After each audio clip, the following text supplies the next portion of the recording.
yung ating beef. Lagyan natin ng ano guys. Meron tayong ayan, chicken stock at saka beef stock.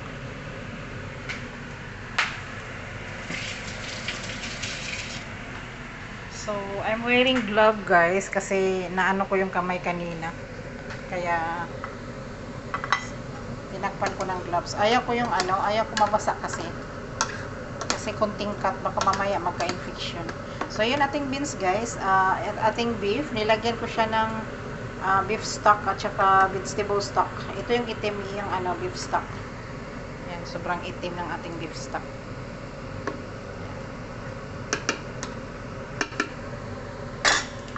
So, andito yung ating beans. Naghihintay. Palakasan natin siya. Kasi gagawa pa tayo ng talong. Gagawa tayo ng tortang talong.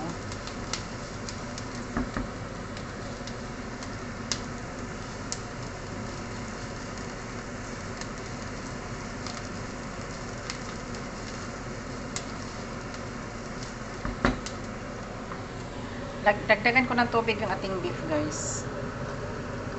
Para naman ano, ayan. Dinagdagan ko ng tubig. Kasi ihalo natin siya dito mamaya. So habang nagpa-fry pa tayo ng ating onions,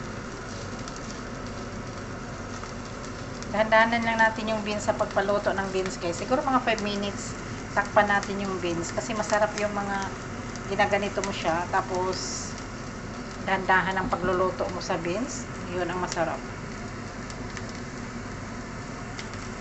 Yan, lapit na siya mag-brown bago natin ilagay yung ating beans. Hintayin natin siya mag-brown konti. Malakas na rin apoy natin. Ayan. Oh, nasaan yung apoy natin? Bakit nawala? Pinahinaan ko ba? Ayun, lumitaw din. Pinalakasan ko siya muna.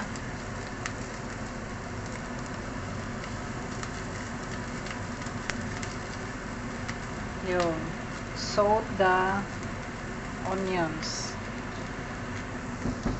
So, ngayon, ilagay na natin yung ating beans. There you go. Ating beans.